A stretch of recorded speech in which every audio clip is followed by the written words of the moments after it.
I was working on another film for the producers, and it's actually a sort of a funny story.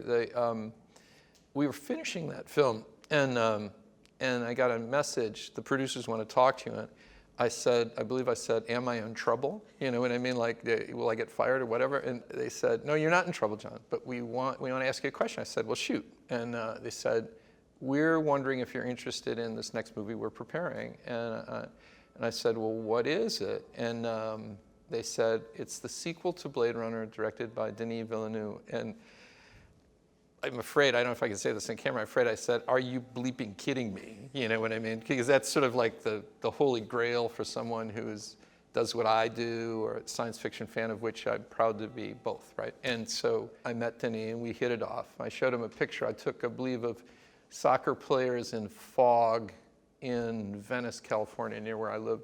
And because we were talking about bringing people out of the fog and pushing them back into the atmosphere and whatnot. And we became great friends, and we did the movie. He's, I mean, I love him so many ways. Let me count the ways. He's decisive. He's economical. He knows what he wants. He shoots, boards everything, pretty much shoots the boards and then improvises inside of that. He's not afraid to change his mind. And he's incredibly responsible in that if I go to him and I say, "I need a decision on this by 5 p.m., seriously, the phone will ring at like 10 minutes to 5, and he'll go, "Okay, here it is," right? And apart from all of that, from being a brilliant filmmaker, he is one of the nicest human beings I've ever met in my life. I was talking with Hans Zimmer about this at the premiere for the film, and we both agreed. We said, he's brilliant and he's beautiful, a beautiful guy, you know, so like you just love him, you know. The director will tell me what he wants, and then I will try to marshal all the resources I have within my department to be able to deliver that, right? And so within that, I'll say, okay, this is what he wants, and I'll usually try to give him 3 choices around that, you know. But then within that, I'll look and say, okay, within what he wants, what do I find to be special, right? And what I find to be special, then I'll like completely drill into that and say, yes, yes, yes, bring that out. And then I'll present that and say, I think this is really this is an interesting part of this. And it usually is pretty good. Making the sequel to Blade Runner, it's everybody's favorite movie, and especially if you're a science fiction and visual effects fan like me. And so everyone for 2 years basically came up to me and went, "Don't screw it up," you know. And even Ridley, when I saw him at the Visual Effects Society Awards, he's getting a big award. He mentioned my name. I asked him. I told him. He goes, "What are you doing?" I said, "I'm doing the sequel." He goes, "Don't screw it up." I wrote that script with Michael Green. You know, so it's like, we all got it that it needed to be special and respect the first movie, but we wanted to do a different movie because all great sequels are different. They respect the first movie, but they move on to do something else. And I'm saying that because visual effects is in the movie from the beginning to the end. The first shot is a visual effects shot. The last shot's a visual effects shot. Every wide shot in the movie is a visual effects shot. And there are big scenes and small scenes, and even the small scenes needed to be really, really perfect and spot on and echo the story and be right. But the hardest things for us were the cities, joy, and bringing Rachel back from 1982. And so I'm going to talk about joy, and that is personally my favorite scene. Joy is a digital companion, and so she's an apparition. You can put your hands right through her, right? And so to be able to make love to Kay, she hires a prostitute, Mariette, who is Mackenzie Davis. And so they come together, and the women merge together, and then they make love to Ryan Gosling as Kay. And so how we did that is we shot the 2 women separately with Ryan. So Roger Deakins' camera would be moving and shooting Mackenzie and Ryan. Then we'd reset, and I'd go and ask Denis, "What take of Mackenzie do you like?" And he would pick a take. And then I'd say I need 5 minutes, and I would sit with Jessica Clother, our script soup, and we, with a stopwatch, would go through, okay, at 3 seconds she raises her hand, at 4 seconds she touches his head, at 6 seconds she begins to walk around him. And then I would go and take an iPad, put it up in front of Ryan's face, and look at it, and line Anna's eyes up until they were exactly in the same place, right over where Mackenzie's eyes were. And we rolled, and then we would give her cues like, get ready to raise your hand. Now, oh, you're raising your hand now. Now going out, okay, get ready to walk behind. No, you're walking behind now. Now get ready to touch his. And, you know, Anna is a beautiful actress, really wonderful, and so she was giving her performance and trying to stay as close as possible, but there were moments, of course, she's a human being, and she's not a machine. And so there would be places that she'd be in and out. But in the corners of the room, there were 4 small GoPro cameras, and they were recording the action from every angle, okay? And we took that, and we scanned digital copies of Mariette and Joy, so we had them completely digital copies that we made. And then from those 4 cameras, in Roger's camera, we positioned the digital geometry, the digital character, to be in exactly the same place as the women. And so then we took Roger's camera, then we mapped Roger's camera onto that digital geometry. Now once it was mapped, then where they weren't lined up, we could move them a little bit to make them line up. But it was very important that Denise said, well, John, I just don't want them to go like, zing, and they're lined up and then it's perfect. Because the whole point of this movie and the effects in this movie is them to feel analog and breathe and not be perfect and not be shiny, be dirty and sort of, you know, more real, more like, you know, just more human, more analog. And so what we did is we would get them into place, and then I would work with Paul Lambert, who is my supervisor at Double Negative, and we would go, okay, for this shot, they're going to start out of sync, and at the end of the shot, they'll be in sync. And the next shot, they're going to start out of sync, and then at the end of the shot, they're in sync. And finally, because what I wanted was the scene to climax, no pun intended, to get to a point and not just plateau out, right? It just keep going, going, going. And so we get to this place where he puts his arms around her, and he pulls her to him, and you see his arms actually go through Joy, but get Mariette, and they pull. And then they come, and there's these 3 shots in a row where you get both women's performance, and then their eyes line up, and then you get this 3rd woman throwing a look at him. And when I saw that, I absolutely jumped out of my chair and went, yes, yes, yes, that is it, right? And so we drilled down into that and sort of made that the high point of the scene. And to this day, when I see it, I always get this feeling like, wow, that's magic. We got it. Everybody in the fan base universe was like hypothesizing which replicant would make a comeback. And when you look at the original movie, in many ways, Rachel's face is the face of the movie, right? And so early on, we knew that to do it right, I had taken a look at all of the digital humans and that had been made till now, and analyzed sort of like what was good about them and what was bad about them, right? And because I basically was told by Denis and the producers, you're doing this, John, and it's got to be better than any of them, right? You know what I mean? And so I said, okay, all right. So I took a survey of everything, and I said, what we're going to do is we're going to cast an actress, and then we're going to replace her from the neck up, right? We cast a British actress, Lauren Peta, P-E-T-A. She was really charming and wonderful, and we put her in full hair and makeup.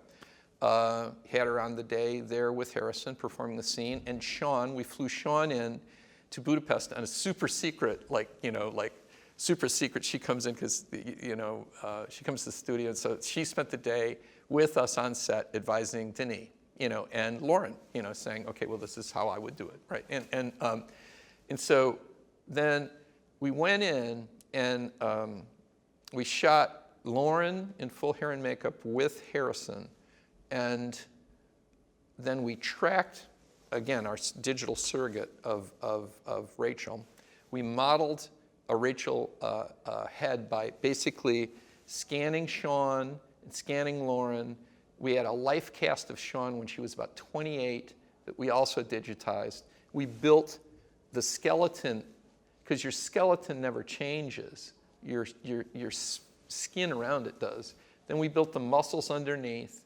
Then we basically took the skin and digitized from a million different photographs that we got from Sean, right, of her in different movies, at that age, from different angles, and then a million different screen grabs from Blade Runner. And then we made it, and I got a response from the producers.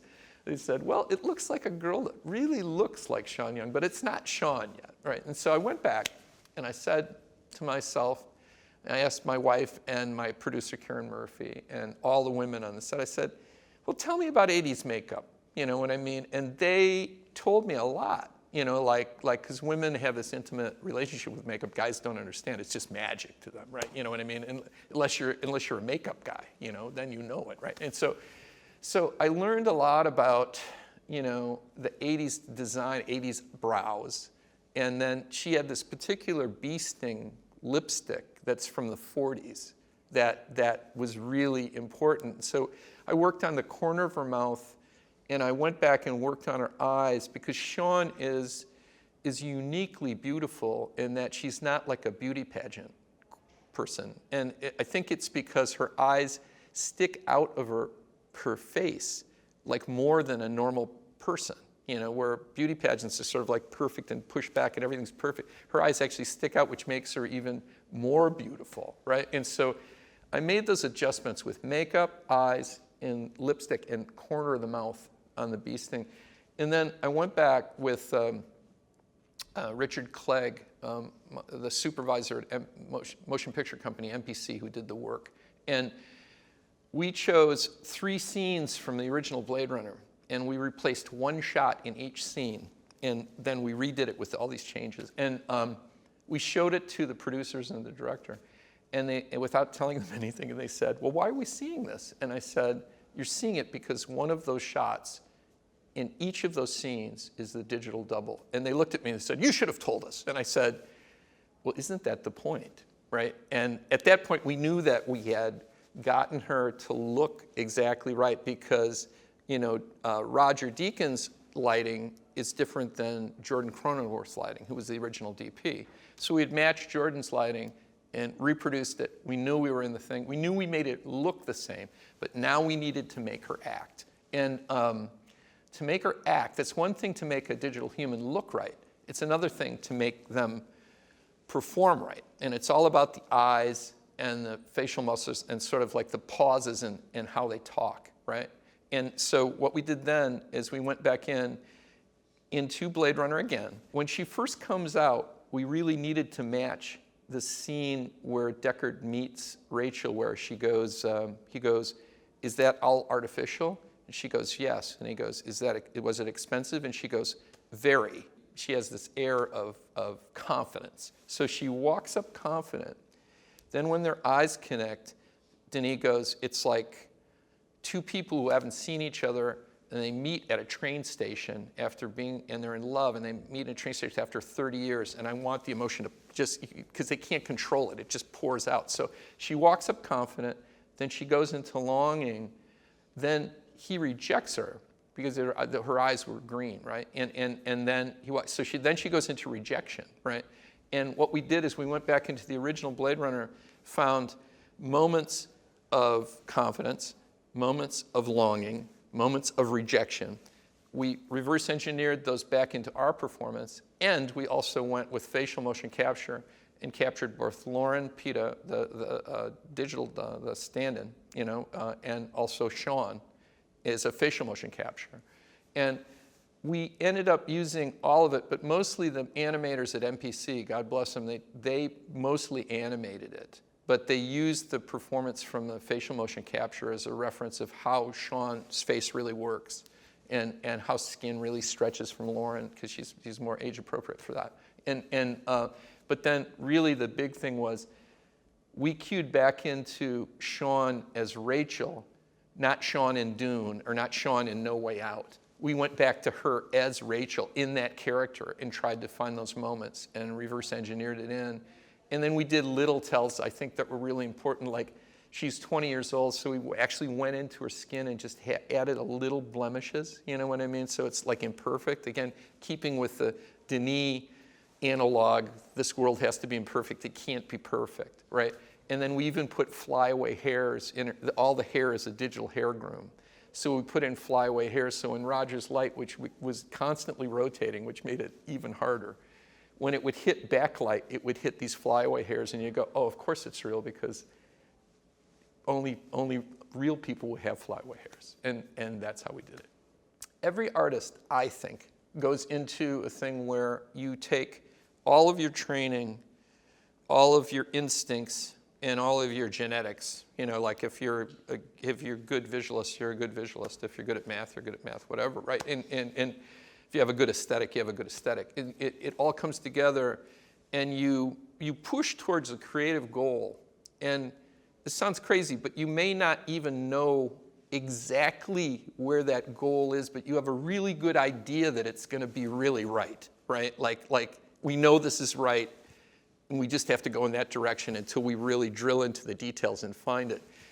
Then you go there, and you look at about 900 things there, and you go, yeah, these 5 things are it. And then you put it together, and it's just like boiling down a soup to make something, concentrated of it, right? And that's what I think it was, particularly with the merge, because we knew it was right.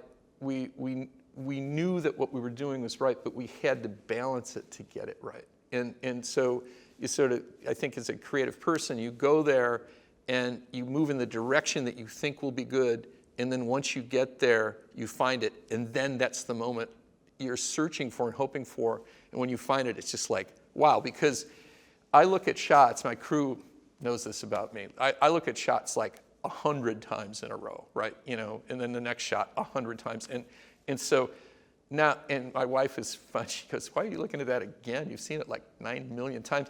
Because by the time I get through my process, hopefully I could see it 1 million times and it would be right to me, right? Because I'm sanding off all of the hard parts until I just see it and it just flows and seems natural, and I go, yes. And every time I see that shot, whether it's in Gladiator or Iron Man or in Blade Runner, I'll go, yes, we got it, right? And that's what I live for. For me, camera was always a really important background, because you look through the lens, you set your composition, and you go for it, right? And like looking through the lens, because there's this moment, and the guys back behind the camera here filming us, they know what I mean, where you're sitting there going, there, right? And you unconsciously find this thing that's just, you're not even thinking about it. The brain is just going, there, that's it. Okay, boom, lock it off here. We're shooting that. And I think that it's a very good thing, I think, for me to know what camera does and be into composition. I think the second thing is just general filmmaking skills, because there's always a reason why you do an effect. I mean, this is a little bit of my philosophy with effects, is that you need to have it look real, have it look good, and echo the story. And if you violate any of those, I think it sort of falls apart. Like too many times visual effects are just done for grand spectacle, and you look at it and you just go, wow, you should have just taken a big super title and said big visual effects shot, right? But what you want to do is you want to have it look good, look real, right? Look good, and then echo the story. Then all of a sudden you become a filmmaker just like anybody else working on the film, and it promotes the story that's going, right? And we're in a mathematical world, so it helps to be a good engineer and a good problem solver. And I mean, I like doing that. It's fun. I am sort of a geek, which helps. But I only use all of that engineering or sort of math skills in the service of trying to make an elegant solution to a complex problem. And that, to me, is really what just turns me on. When I do that, it's just like, wow.